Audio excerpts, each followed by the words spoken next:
Hey guys, Tom Barclay here. Just thought I'd do a video looking back on Thomas Frank's press conference previewing the Wolves game and looking ahead to that Wolves game later tonight, which Spurs have a chance of going second and going above Arsenal and play on Sunday with a win, which I imagine most Spurs fans are fully expecting given the start to the season for both sides.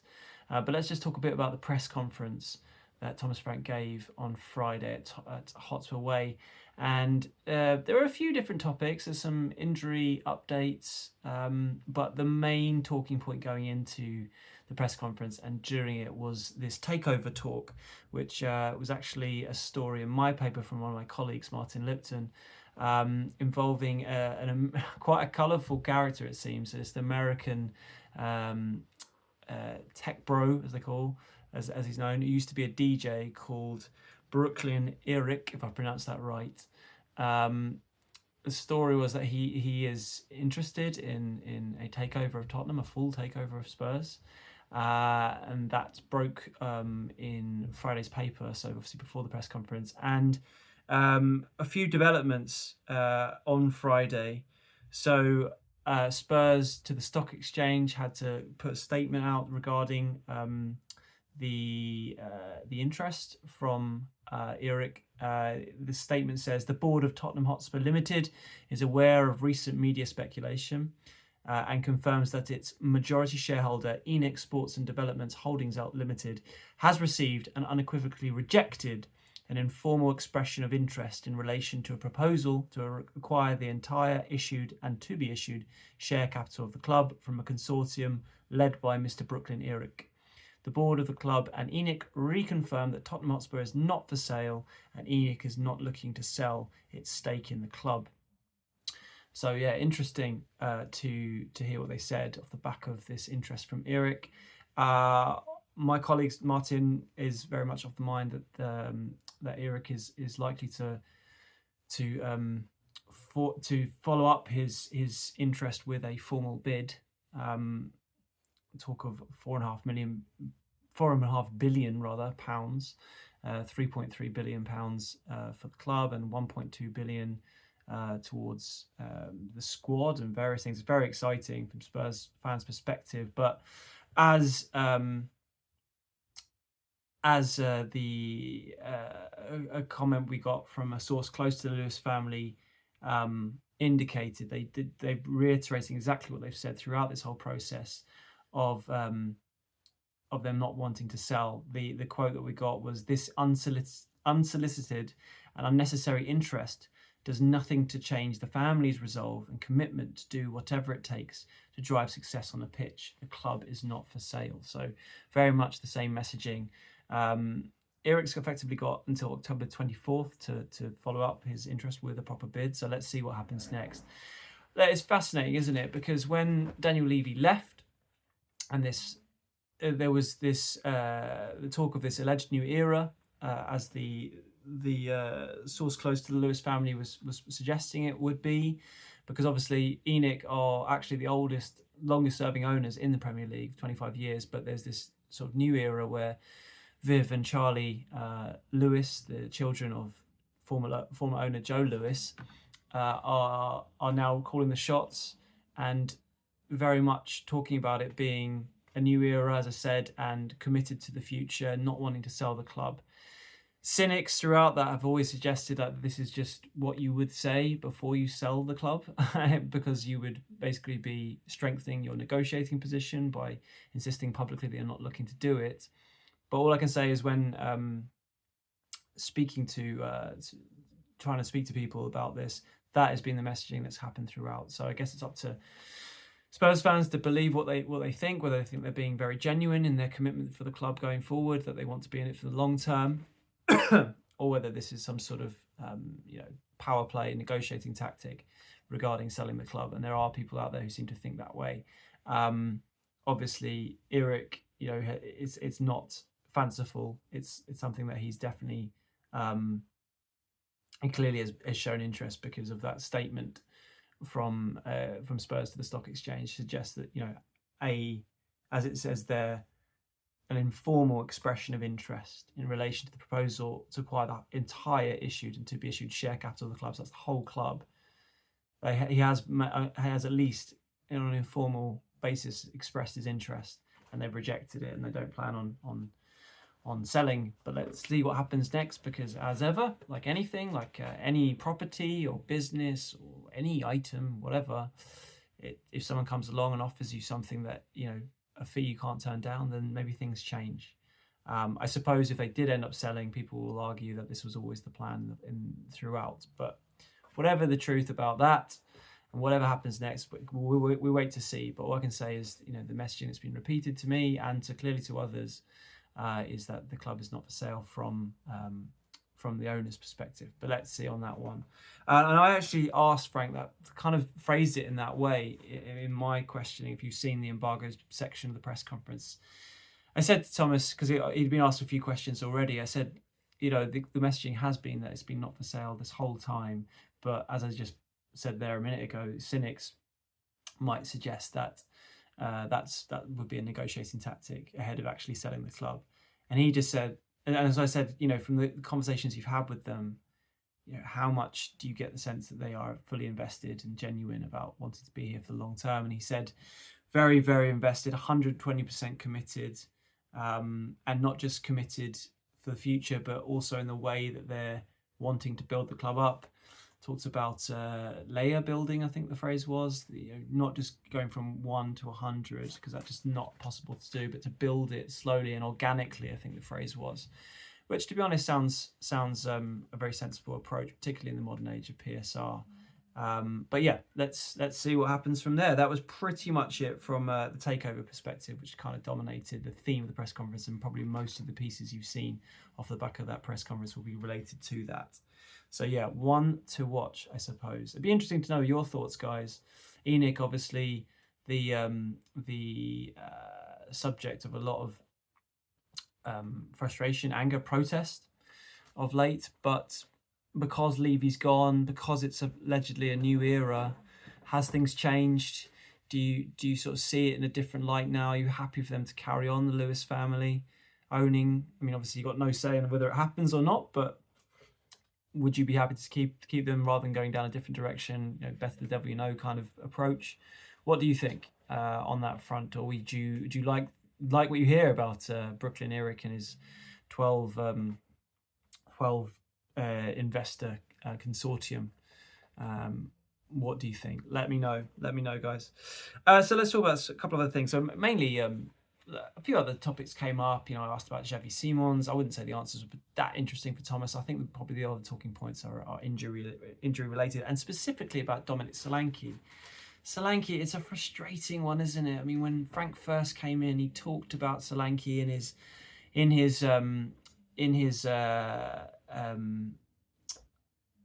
his first video interview that he did with Brentford. He name-checked him. He name-checked a few other players about players he was excited to work with.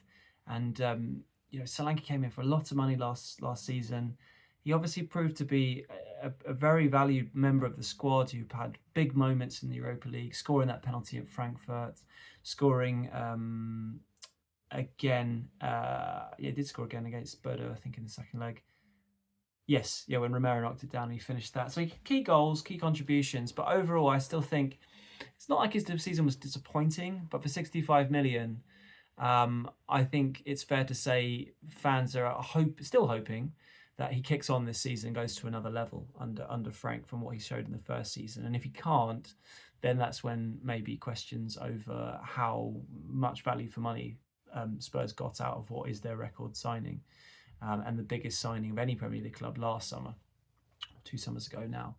Anyway, but he picked up this ankle injury in pre-season, played against Reading in the first pre-season game, and ever since then he's had this issue.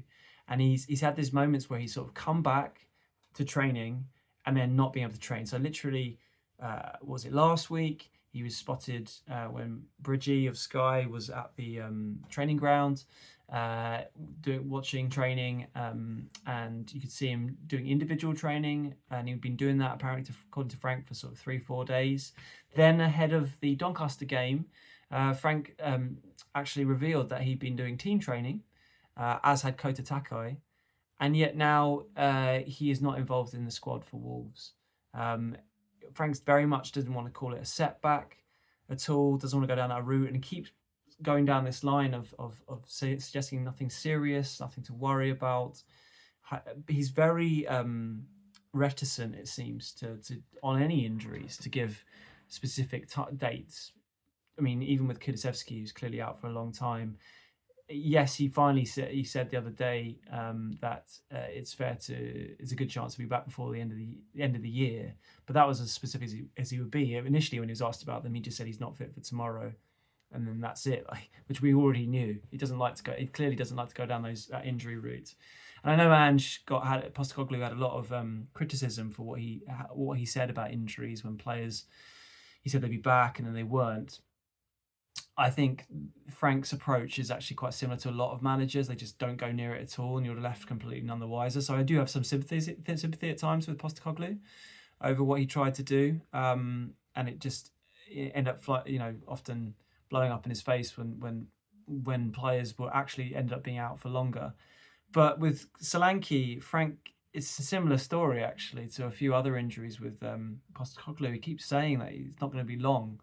And then it's another game he misses and another game he misses. And this one, he was really pushed in the embargo section by my good friend Tom Barclay, who I did the Tottenham Way podcast with. He works for the Times. And he was asking him a lot about Solanke in this situation. What kind of injury is it? Is it a ligament? No, it's within the ankle. It's a bit complicated, as opposed to like an ACL or a broken leg or whatever, where it's just very obvious what the problem is. One's a bit more complicated. But he's very much playing down the idea that it's a serious problem. He still expects him to be back as soon as possible. Don't know what that exactly means, to be honest. Does that mean next game, or does that mean further along? It's quite a vague term. But he, like I say, really playing down that they think it's serious. He said, I think it's another question in the broadcast bit. He said he was positive that it will be a relatively quick recovery. So we wait to see. But Solanke's season so far has been frustrating, and you got to think that bringing in Kolo Muani on the final day, when Frank had literally said, I think the day before or so, that they weren't looking to sign another striker, has to be related to Solanke at this point. I know Frank has been literally asked that question again by Tom, and he said no, that is not the reason. But with Solanke still out now, towards the end of September. Bear in mind, when he comes back, he's not going to be up to speed for a while. Missed most of pre-season. That surely is part of the reason why they brought in Muani. You would think, although Frank has said this isn't it, so got to go on what he says. But it would make sense. But obviously, with Muani, Kolo Muani, he's got his own injury issues, and a really frustrating one for him.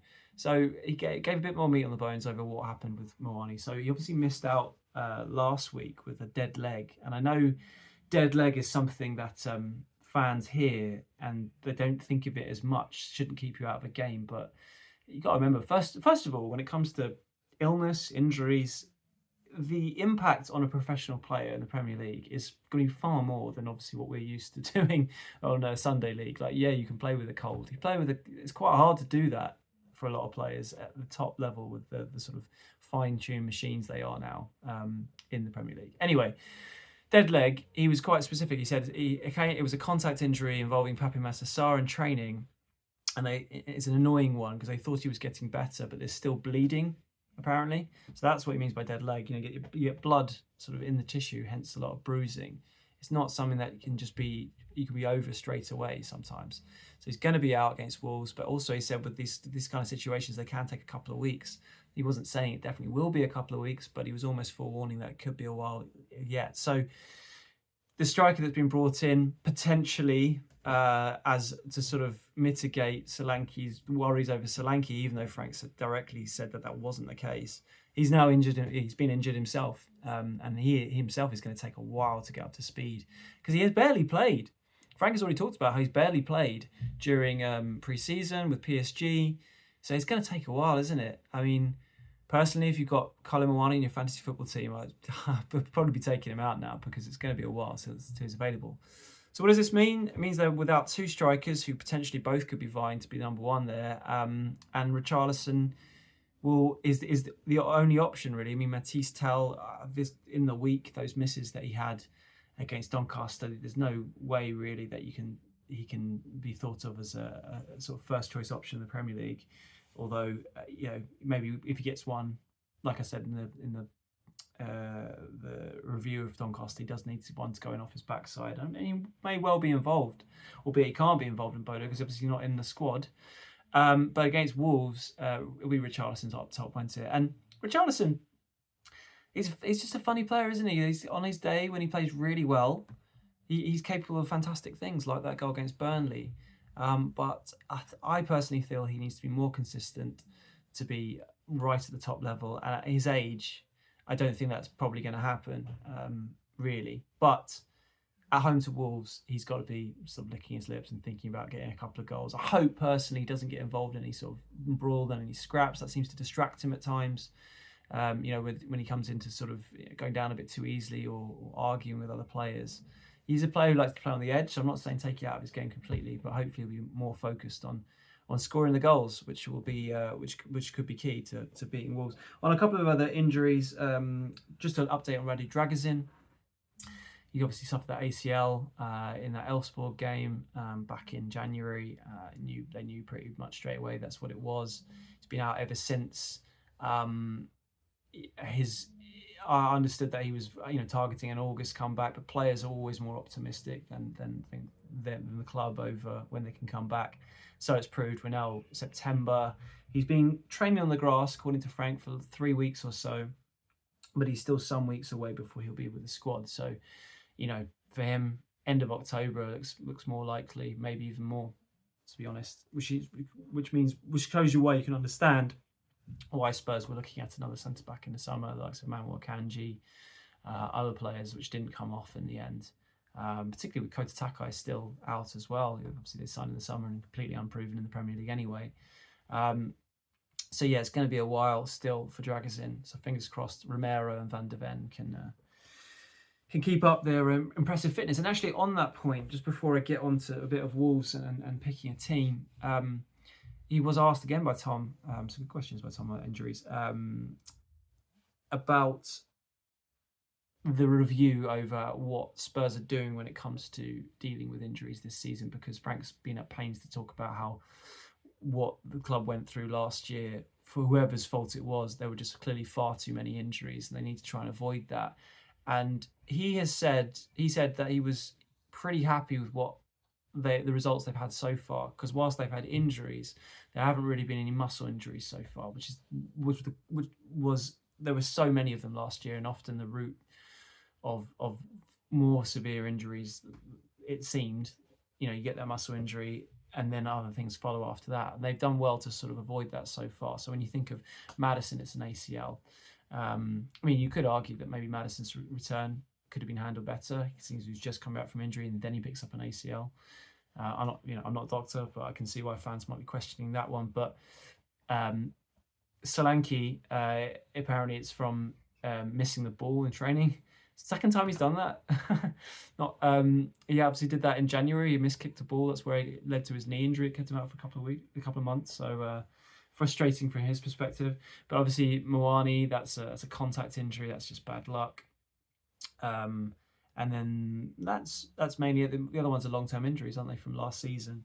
So I suppose when you think of it that way, even though we're only just entering the sort of hurly-burly of the season where you've got games every few days, and that's when it will really be a test of how much they've changed things or how much the new approach to trying to keep players fit and avoiding muscle injuries, if it's working or not, we'll see. But it's definitely something that's very, very high on his list of priorities. Frank, very much aware of it. So Wolves, obviously not won a game, not taking a point, pointless at this point, Wolves in this season. So Spurs at home, it's got to be a home banker, right? Well, I guess people talk about Dr. Tottenham. We saw that last season with handing Crystal Palace and Ipswich their first wins of the season. But I don't know, Frank's team look in a good place right now. They look like they've got that really solid defensive base from which to work from. They've got that tactical flexibility that personally gives me far more confidence that they can avoid those kind of cliches of being Spursy or Dr. Tottenham going forward, even though that narrative will obviously rear its head if it happens again. Wolves definitely at times have been better than they have shown. They're conceding far too many goals, but their XG I think is not bad. I watched quite a lot of them play Newcastle and they lost 1-0, and to be honest, they're pretty unlucky. They created a lot of chances, should have scored early, maybe more than once, and obviously end up losing that game to Nick Voltemada's goal. And it seems like even against Leeds, they lost 3-1 at home. It's a terrible result, but it doesn't sound like they were as bad. So Wolves are a club that often inflict pain on Tottenham in recent years. And actually, I think Frank referenced Spurs' poor record against Wolves. I mean, you think back to a couple of years ago, the home game, Pedro Neto absolutely ripped Spurs apart in that 2-1, when I think João Gomez might have scored twice, or at least scored one, and they were really good value for that win. Obviously, they battered Spurs in the second in the away game last season. Very good in that game when Spurs' form in the league was utterly abysmal at that point. Clearly all the focus was on the Europa League. There's just mistakes all over the shop in that game. It's amazing to see how far Jed Spencer's come and Romero, but they were making terrible mistakes in that game. And even a 2-2 in, I think it was January, something December time, end of December at Spurs, when you really felt the pressure was on Ange and he really needed a win, and Wolves were struggling, and still Wolves, I think they came back with a late goal. Might have been Strand Larsen, who is probably their best player or their most effective player. He'll be someone that will be a handful if he's fairly fit and ready to play. But having said all that, Spurs, with the way they're playing, the position they're in, the players available to them, got to be looking to win this game. Got to be making the most. Got to be moving into second, keeping the good feeling going under Frank. This is a game personally where I want to see Xavi Simons starting at number 10. I don't want to see him out wide. I want to see him building on the performances we've seen so far. Performances towards the end of the first half against Doncaster. The times he's moved into midfield, what he showed off the bench at number 10 against Brighton, even if he missed some chances, he made things happen. Want to see that. Want to see Kudus and whoever else plays in the attacking position start to sort of thrive off that. Maybe Bergvall in with him. It's an interesting one about the midfield. Few decisions for Frank to make.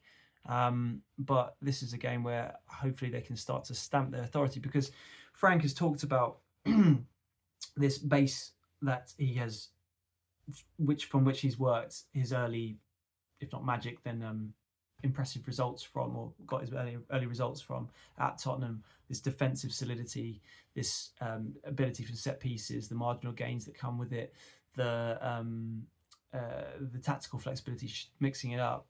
But he said, going forward, the Tottenham way, as he is playing more aggressive front foot football, and that's what he wants to bring in when these attacking players have gelled more and are more used to his system. Because a lot of the players, you got to remember, are pretty new to the team, whether it be new signings like Simons or Kudus, or Richarlison wasn't really involved much last season. And they're all, even the ones who were involved a lot last season, were fit a lot. They're obviously adapting to a new manager. So this is exactly the kind of game after a couple of months where we want to start seeing the fruits of that labour and seeing that kick in. So let's see. I mean, for a starting lineup, I think there's a couple of selection decisions to be made, maybe at fullback, but I would think it might be back to what was, I think, Ange's favourite back four, Vicario in goal. Hoping for a better performance for him, because I thought he's got something to prove a bit after Brighton. But then I reckon Porro, I reckon Udogie, Spence probably on the bench, and then Romero and Van de Ven. But if Spence does start over either of them, you wouldn't begrudge him at all. But just the fact that he played against Doncaster, I think it might well be back to that Porro and Udogie. And then midfield's tricky. I presume it will be Xavi Simons at number 10. I think it'll probably be Paulinho, because he seems to play most games at the moment. Maybe Bentancur gets a rest, save him for Bodo away. And then I'm going to pick Bergvall, but primarily because Sarr's been out for the last couple of games, they might ease him back in. So those are the three that I'm going to go for. And then if I've got Xavi playing number 10, that obviously adds the question of who's going to start out wide on the left. Personally, I think he might stick with Odegaard again. I don't think Johnson is completely convinced playing in that left side position, albeit he's often played with Spence behind him, two right footers, maybe with Udogie coming back in, if he does start, that might change things. And Johnson obviously took his goal really well. But I think it'll be Kudus on the right, Richarlison obviously up top, and then maybe Odegaard starting wide left. See if he can build on the promising performance he showed, particularly against Doncaster. Slightly less, but not bad performance against Brighton. Give him a chance. You know, I think a lot of the jury's out for a lot of fans, and they're already talking about the left side. Left attack is exactly where if they're going to have lots of money with whoever owns the club by January or next summer, that's the position they really need to buy in. I totally agree, but also it's a squad game, so you need players to compete in all positions. And Odegaard is a young player who, on his day at the moment, has got the ability to go past players and add something a bit different. And if he can build on that, those last couple of performances against Wolves, then maybe the narrative around him might start to change. It's kind of down to him to make it happen. But that's why I think maybe he might get the nod, albeit that would be a couple of games in a row. Is obviously his hamstring history would suggest that would be not a gamble, but whether he's up to it or not, we'll see. It might be a sort of indicator of how confident, if he does start, Frank is in the new system or the new approach to keeping players fit and avoiding muscle injuries, particularly with a player like that with his injury history. We'll see. Anyway, guys, if you go into the game, enjoy it. Let me know your thoughts. Let me know your thoughts on this video, on team selection, on obviously the takeover situation, whether you even want it to happen at this stage. Would you like it just to stay as is? Are you happy with the way things are going, or is it, you know, time for change after all these years? And are you worried about Dominic Solanke and his situation regarding this ankle injury? Let me know your thoughts, guys. Cheers.